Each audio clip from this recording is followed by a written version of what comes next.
Hi, very good morning. I'm Dr. Janak Patel. Today we are starting with another topic on a pituitary gland, that is hyperpituitarism. So I'll try to make this topic simplified. The meaning is very simple. Hyper means more and secretions of pituitary gland, we will call that as hyperpituitarism. So we'll be discussing under the definition, etiology, pathophysiology, clinical features, investigations, differential diagnosis, treatment and complications. So hyperpituitarism means excessive concentration of pituitary hormone in blood. So whenever the concentration of a pituitary hormones may be a single hormone or maybe multiple hormone, because pituitary secretes lot of hormones. So these hormones, when the level are increased, we call that as a hyperpituitarism. So it is an excessive production of a growth hormone, or it is an excessive production of any other hormone, not only growth hormone. So by and large, the commonest hormone which is being excessive is a growth hormone. But hyperpituitarism is also a chronic progressive disease with a marked hormonal dysfunction starting with a skeletal overgrowth. And you can have a two types, gigantism or acromegaly. Gigantism means before the epiphyseal fusions, and acromegaly means after the epiphysis closes. After that, if you get it, you will get acromegaly. Now you can divide hyperpituitarism depending upon which hormone level is being elevated. So if there is a prolactin level which is being high, we call hyperprolactinemia. If growth hormone is high, you can get acromegaly or gigantism. Sorry. If there is an excess of ACTH, you get Cushing's disease. It is also called as Eisenhower-Cushing disease. If TSH level is high, it is not very common. It is usually rare. We call secondary hyperthyroidism, because here pituitary gland produces hyperthyroidism. So it is called secondary hyperthyroidism. And if gonadotropin is in excess, you get a disturbances in menstrual disorders like amenorrhea or infertility. And this will be the different types of disorders which you will come across because of excess of different hormones: prolactin, growth hormone, ACTH, TSH, and gonadotropins. The most common is growth hormone and prolactin. These two are the most common. Then comes ACTH, and TSH is absolutely rare, not very common. So pituitary hyperfunction, or we call it a hyperpituitarism. As far as the posterior pituitary gland is concerned, you can have an excess of hormone, and oxytocin excess will produce excess of milk production, and it can precipitate childbirth. While ADH hormone will increase the blood pressure, will decrease the urinary output, will increase edema, and that will lead to a one disorders. We commonly use the word SIDH, inappropriate secretion of ADH hormone. Etiology wise, the most common etiology is increase in the glandular tissue, increase in the size as well as number. We call hyperplasia. So adrenal gland hyperplasia, localized collection of a tissue, adenoma, or it can be malignant conversion, adenocarcinoma, or if we give it from outside, say you are replacing ACTH hormone or you are replacing TSH, so that can lead to iatrogenic hyperpituitarism. Or if there is a non-pituitary secretions, like if there is a secretion from hypothalamus, or if there is a secretion from ovary testis, like in teratomas or bronchogenic carcinoma, or even from pancreas or from GI tract, etc. We call ectopic secretions. So these are some of the most common causes which can end up with hyperpituitarism.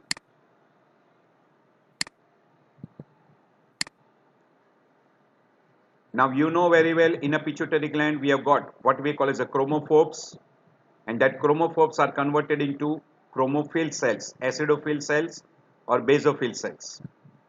Chromophobe cells usually they do not secrete hormones. So they are called non-secretory adenomas. While acidophil will secrete somatotropes or we call growth hormone and lactotropes, that is prolactin. So this will be the two hormones which will be secreted by acidophilic cells. While basophil will secrete gonadotropes, thyrotropes and corticotropes. That is, this will stimulate or this we call as a ACTH. While thyrotropes will stimulate TSH secretions. Basophils will secrete these three hormones. So these are the different hormones being secreted. So if you get an acidophilic tumors, adenoma or adenocarcinoma, they will be secreting these hormones.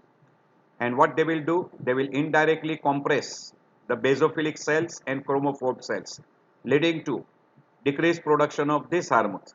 If there is a tumor of basophilic cells, it will decrease the production of this hormone by compression, and you will have a lack of these hormones. So that is how it is working as far as adenoma and adenocarcinoma is concerned. So we divide into two big groups, non-functioning pituitary adenomas and functioning pituitary adenomas.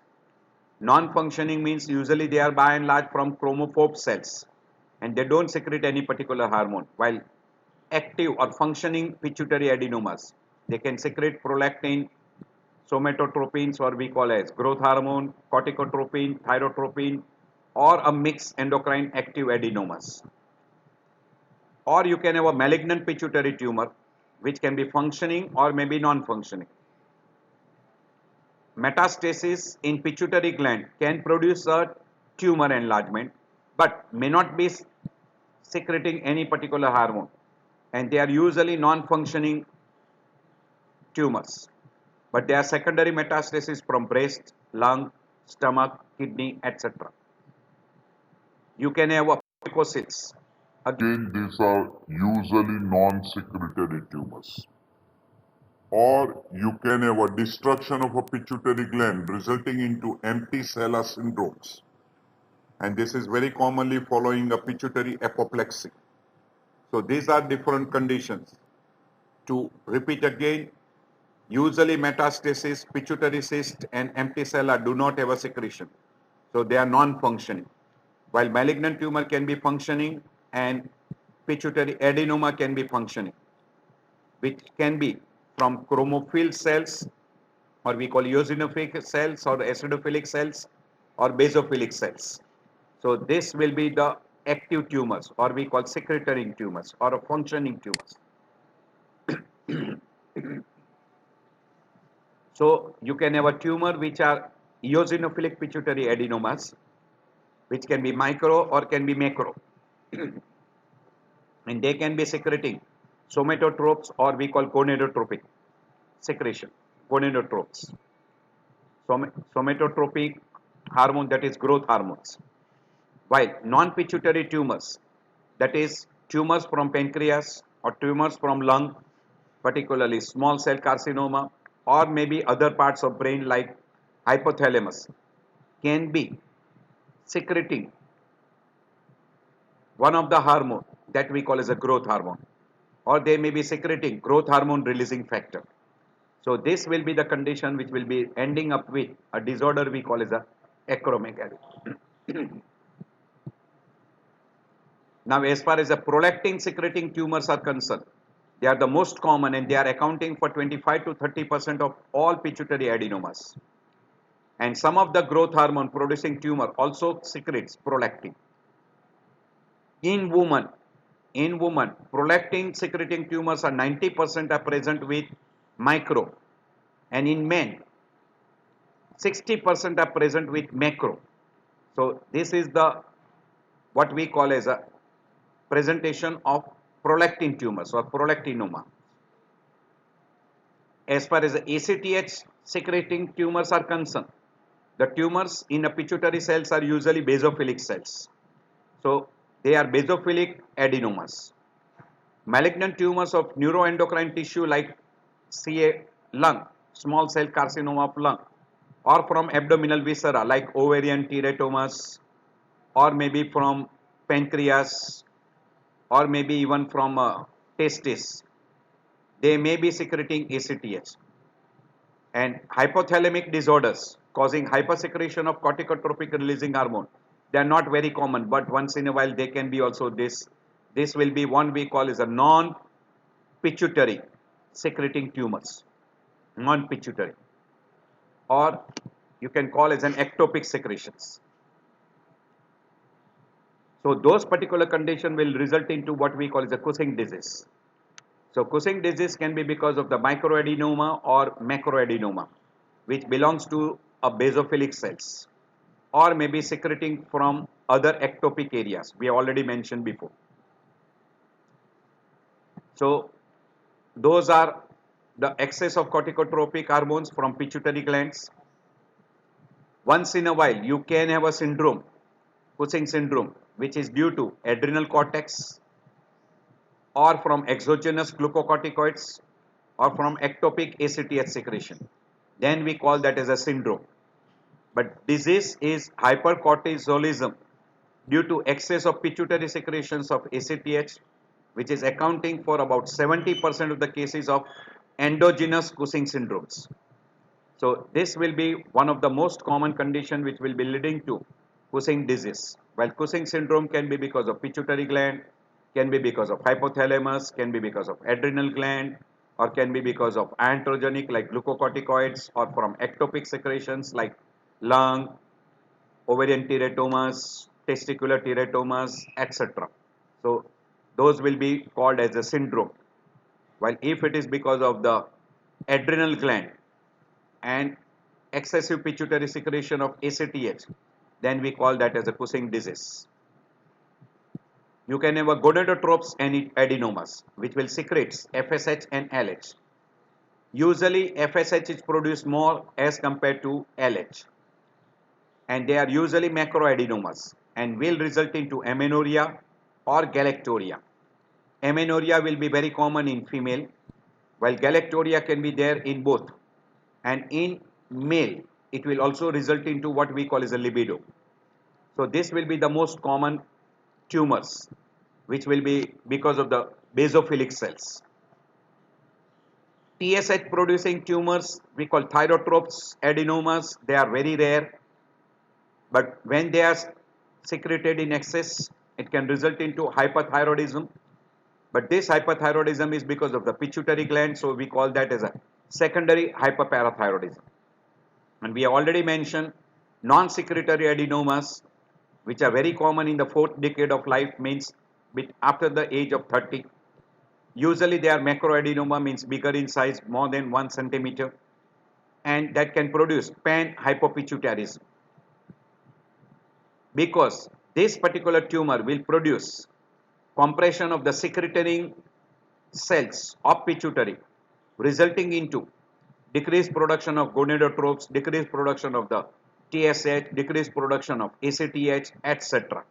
And it will result into hypogonadism, hypothyroidism, hypoadrenalism. And usually it is a tumor of chromophobe cells, very, very common. So this particular are usually we label them as a non-secretory adenomas. We have already told you that pituitary gland can have one single group of cells being hyperfunctioning, or they are hyperplasia, adenoma or adenocarcinoma, or those particular hormone are produced from ectopic area like teratomas, bronchogenic carcinoma, pancreatic tumors, GI tract tumors, etc. or that hormone has been replaced from outside. So these are all the conditions which can result into hyperpituitarism. It can be single hormone or it can be multiple hormones. Prolactin and growth hormone is by eosinophilic cell, while ACTH, TSH and gonadotropes are from basophil cells. We have already mentioned before. So if you have got a basophilic tumors, it will be secreting any one of these or all the three. While if it is a alpha cell tumor, it will be secreting either prolactin or a growth hormone. And that particular tumor will compress the rest of the cells, giving rise to decreased production of the other hormone. So in case of a alpha cell tumor, you will have an excessive production of a growth hormone or prolactin, and there will be decreased production of ACTH, TSH, and gonadotropes. So you will have a hypo function of these three hormones. Opposite of that, in a basophilic tumors, this will be going into hypo. And if there is a non-secreting tumors, non-secretory pituitary tumors, mainly of a chromophobes, or there is a secondary metastasis, then you can have a decreased production of all these hormones resulting into pan-hypopituitarism. Or even in a person who develops apoplexy and there is a destruction of the pituitary gland like Simon's disease or Sehan syndrome, you will have what we call is a pan-hypopituitarism. That particular portion will be discussing separately in a hypopituitarism. So these are the normal hypothalamic releasing hormone and what are secreted from pituitary glands. And these particular hormones will have an effect on what we call as a distal organs or the target organs, target endocrine organs or and target cells. So again, same slide. Any person who gets a increased production of a prolactin, he will develop a syndrome called as a hyperprolactinemia, excess of growth hormone, acromegaly or gigantism, excess of ACTH, Cushing disease, excess of TSH, secondary hyperparathyroidism, and excess of gonadotropes, menstrual disorders like amenorrhea, infertility, and in male libido. So this will be all the different types of disorders you can come across depending upon what is the hypersecretions. Very rarely you come across a pan-hyperpituitarism, very, very rare. Usually it will be either alpha cell or beta cells. The commonest hyperpituitarism is because of the growth hormone and secondary because of a increased prolactin, we call as a hyperprolactinemia. I'll not be discussing these two in detail, but I'll be showing you some of the slides which will give you an idea regarding what is happening. So in a person who has got an excessive production for growth hormone, so sorry, this is a prolactin. So prolactin will decrease gonadotropes, and because it decreases the gonadotropes, the function of gonads will decrease. In a male, it will produce impotency and decrease libido. And in a woman, it will start producing amenorrheas and there will be galactorrhea because prolactin will stimulate the breast tissue to secrete milk. So female will have galactorrhea.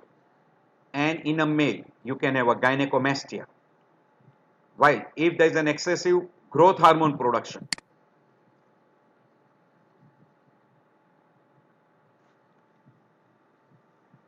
you will have acromegaly if already the epiphysis is fused, that is in adult.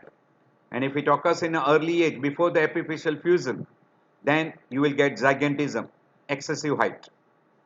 So this is an example. You can see the height is 7 to 8 feet. Excessive growth of the body, that is linear growth, height wise, as well as also increase in the thickness of the bone also. Huge stature, person will have a hyperglycemia, glycosuria, and we call pituitary induced diabetes mellitus, or we call endocrine induced diabetes mellitus because of hyperpituitarism.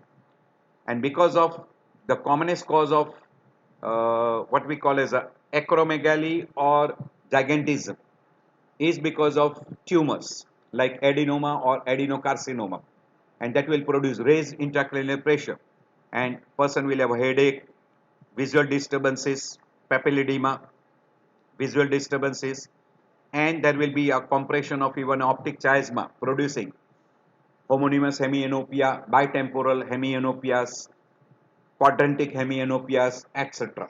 We will not go in detail when we discuss about acromegaly and gigantism. We will be discussing those particular conditions. And very sooner or later, the tumors will now compress the rest of the cells which were secreting other hormones, and those hormones will undergo hypofunction, and that it will end into hypopituitarism. We call burning of the cells of anterior pituitary. rest of the cell will now stop producing those hormones because of compression, and because of compression slowly the cell will undergo atrophy. So there will be anteropituitary disorders will be producing thickening of the bones, broadening of the bones, particularly extremities, very common. This is normal, you can see this is abnormal. Thickness is increased, thickness of the radius is also increased.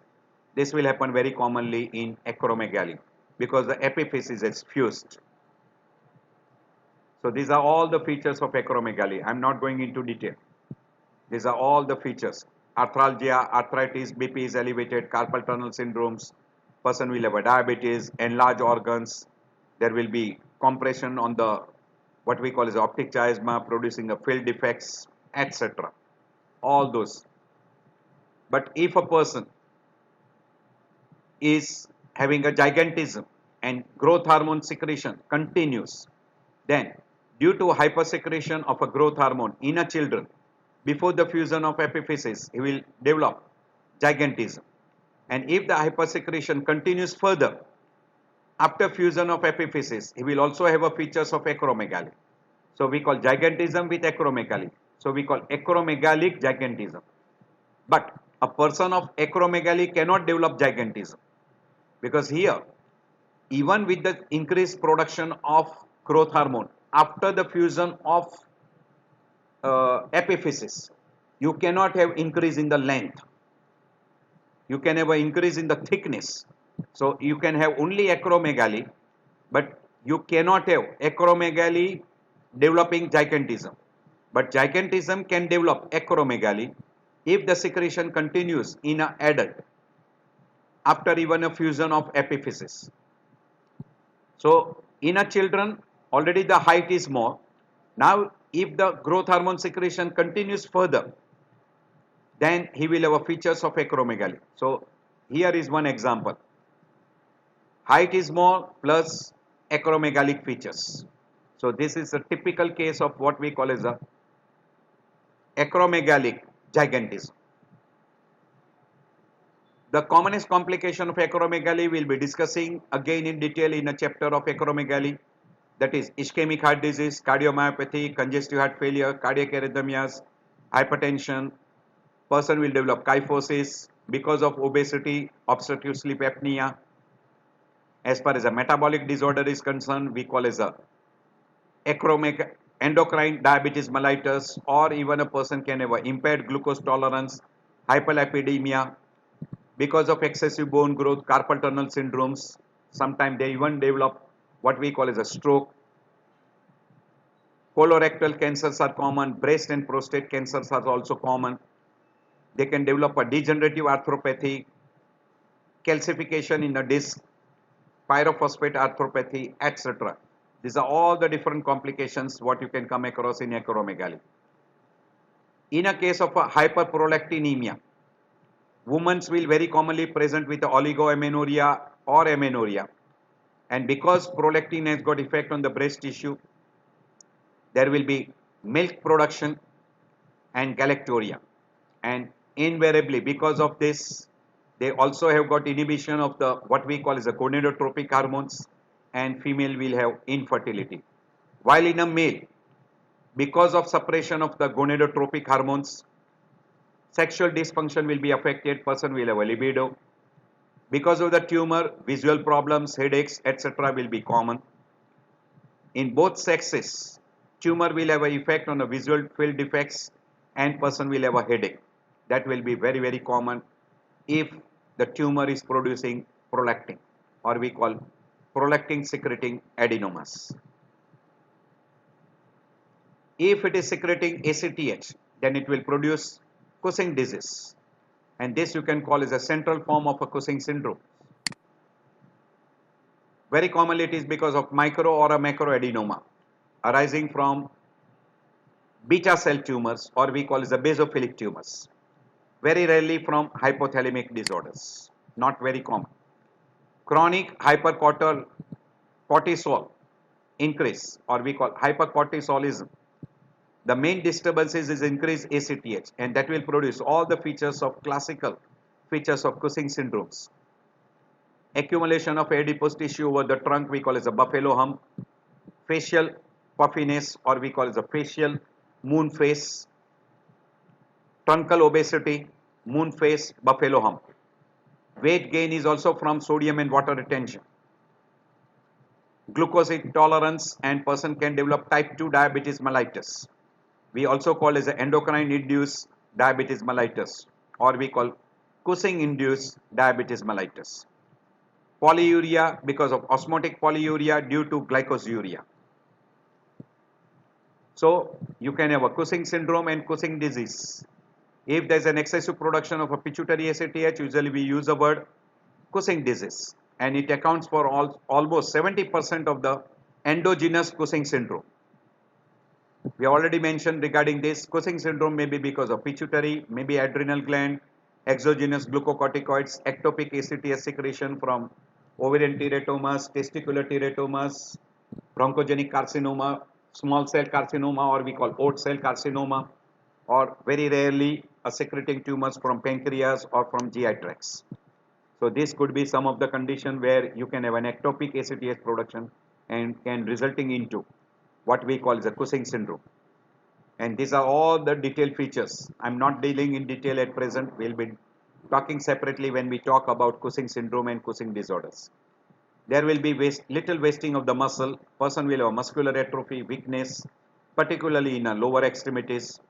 Bone, there will be osteoporosis, increased bone concentration, calcium concentration in the blood, we call hypercalcemia, will end up with a calcium stones, that is triple phosphate stones. Inner skin, decrease in the collagen tissue, thinning, weakness in the tissue. There will be purplish stria, rupture of small blood vessels. That purplish stria is because of rupture of small subcutaneous blood vessels. Atrophic skin, leading to skin breaks, ulcerations, etc. Hyperpigmentation due to very high level of ACTH. The mucous membrane, there will be hyperpigmentations. Hair and skin will also show the hyperpigmentation. Hypertension will be because of cortisol having a little action like catecholamines. Increased vascular sensitivity will produce vasoconstriction, increase in peripheral vascular resistance, and elevation of blood pressure. At the same time, there is a sodium and water retention also helping in elevation of a blood pressure. All this we'll be discussing in detail as we go further. Even a mental status can be disturbed. A person will have a disturbances in immune system because T lymphocytes and B lymphocytes count is reduced. That will increase susceptibility to infections. Symptom signs of increased androgens in women, increased hair growth, acne, oligomenorrhea, change in the voice character, masculinization we use the word, hyperglycemia, glycosuria, hypokalemia, metabolic alkalosis, excessive secretion of TSH, gonadotropic is rare. This is a typical picture of a Cushing syndrome. So rare disease characterized by obesity. As far as investigation in any person with hyperpituitarism, best is by clinical history and examinations. If you want to identify which hormone level is elevated, you will have to do a baseline study for TSH, ACTH, FSH, LH, prolactin, growth hormone, etc. Or you can do a stimulation test or inhibitory test. Stimulation test you can do for TSH, TRH. For FSH, LH, you can do LH, RH hormone, that is gonadotropic releasing hormone, and you can give insulin producing hypoglycemia, which will stimulate growth hormone secretions. So you can do a stimulation test. To find out whether there is a tumor or not, you will have to take an X-ray skull epilateral and see for the pituitary fossa. It can be confirmed further by CT or MRI, and that will tell you whether the tumor is producing a pressure effect or not.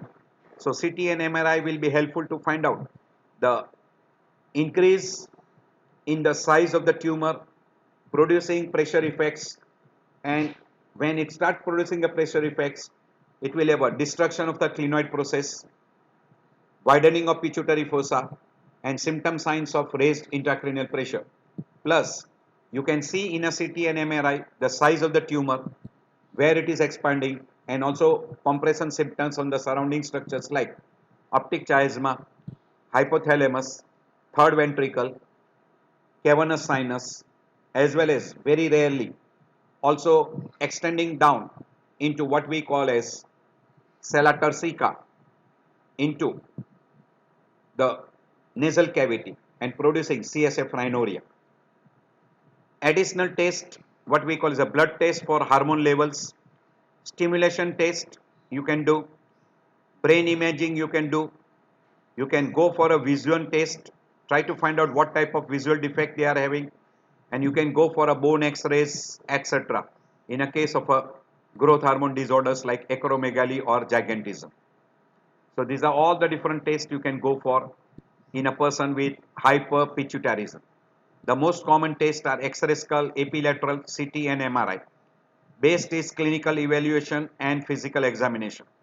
And you can go for a hormonal assay to find out which hormones or multiple hormones or single hormone which are being elevated. So this is an X-ray which is showing you almost widening of the pituitary fossa, and you can see that there is a pressure effect on skull bones and thickening of the skull bone we call as thickening of calvarium. So that is very typical. You can see a pituitary fossa, nice one. You can see anterior and posterior clinoid process. These are called clinoid process, and this is pituitary fossa. You can see that pituitary fossa is wider. Yes, and you can see this maxillary bone. This is maxillary bone, and this is mandibular bone. Mandibular bone is ahead of maxillary bone, and this particular is called prognathism. Prognathism, and that will produce disturbances in chewing and typical face of what we call as a acromegaly. You can see this is a craniopharyngioma on a CT scan, a big tumor, and this is arising from a hypothalamus, and that hypothalamic tumors very commonly is craniopharyngioma. This is pituitary tumor, adenomas.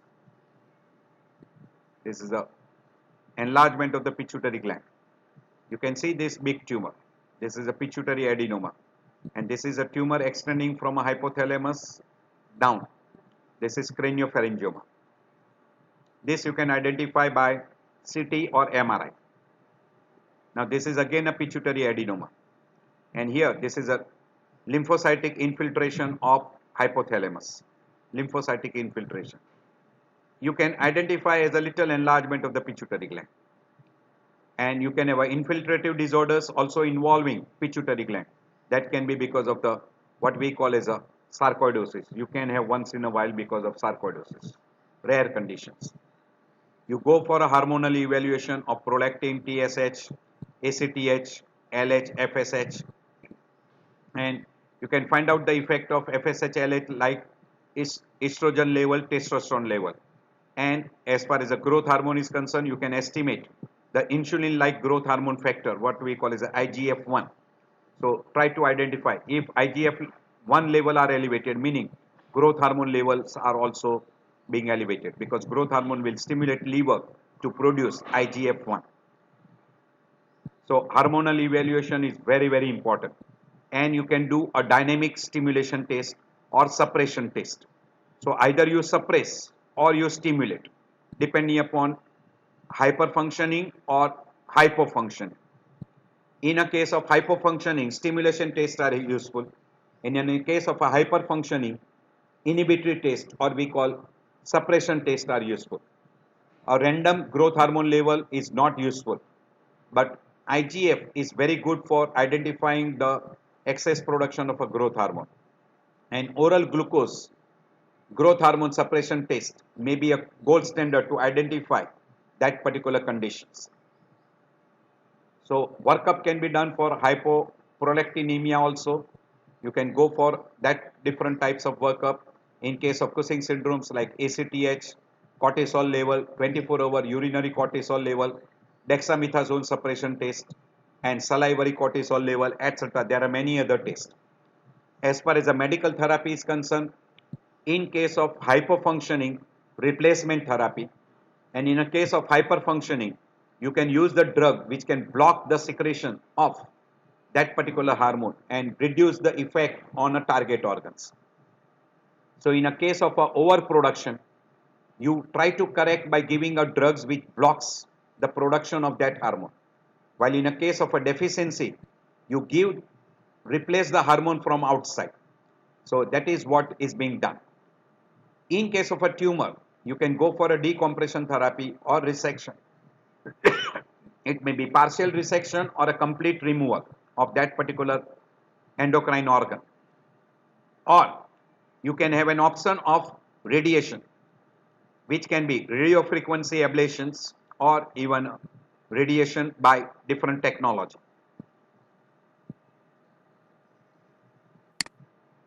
So in case of a small size tumor, we call as micro, usually try to estimate the hormone level, and depending upon that, if the hormone level secretion is normal, you can observe.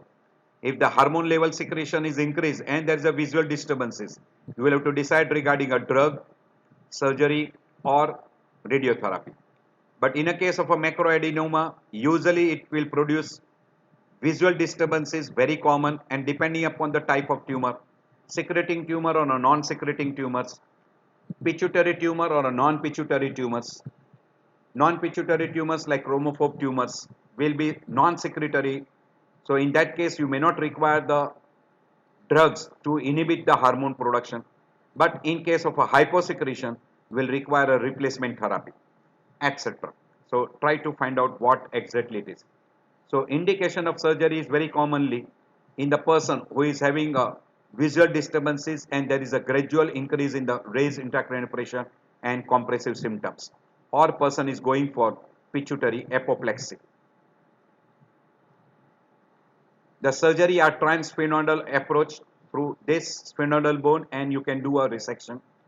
You can do by endoscopic surgery, or you can do septal push and sphenoidotomy and then approach directly. By and large, now the endoscopic approach are the most common approach, and it is a endoscopic approach through transsphenoidal. Majority of them are approached through that approach. This is the most common approach which is being done. In a radiation therapy, you can go for a conventional radiotherapy or gamma knife radiosurgery.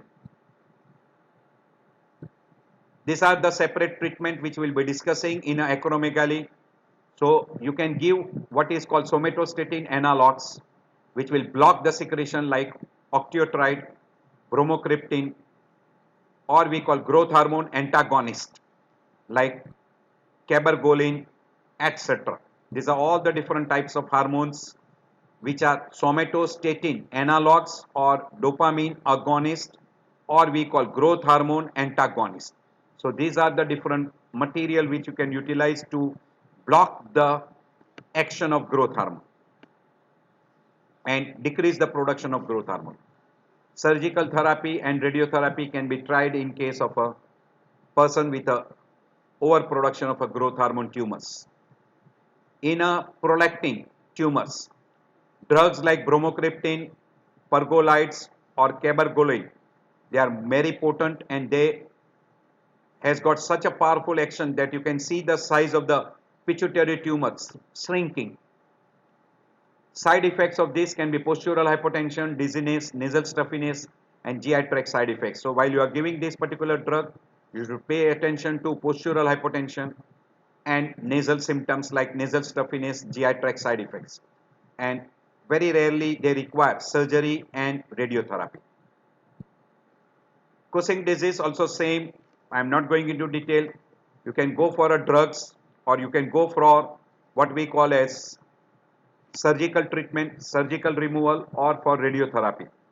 And as far as adrenal gland is concerned, to decrease the action, you can go for adrenectomy. Complication in general are because of pituitary tumor itself, and because of disease you can get that particular condition. Say prolactin excess, you will get hyperprolactinemia. ACTH excess, you will get Cushing disease. So those are the common complications because of the hyperpituitarism. But because of tumor, intracranial pressure elevation, occult hydrocephalus, because it will block. If it extend upwards into the third ventricle, it can produce occult hydrocephalus. When it compresses the cavernous sinus, it can produce third, fourth, fifth, even sometimes sixth cranial nerve palsy also. Bitemporal hemianopia and visual disturbances, depending upon the compression of the optic chiasma, we call chiasmal different symptoms. You will have a symptom signs of hyperpituitarism initially. As that starts compressing the other cells, you will have a hypopituitarism and finally ending into pan-hypopituitarism. And these are all those conditions we have told you, that prolactin excess, growth hormone excess, ACTH excess, this is rare, and gonadotrophic excess. So depending upon that, you will get those particular symptoms and signs. So these are what we call as complications which you can come across in a patient with a hyperpituitarism. So I end my lecture here. I hope this will be very helpful to you. Once in a while you can see some of these endocrine disorders in your everyday practice. We'll meet you in another lecture on another topic.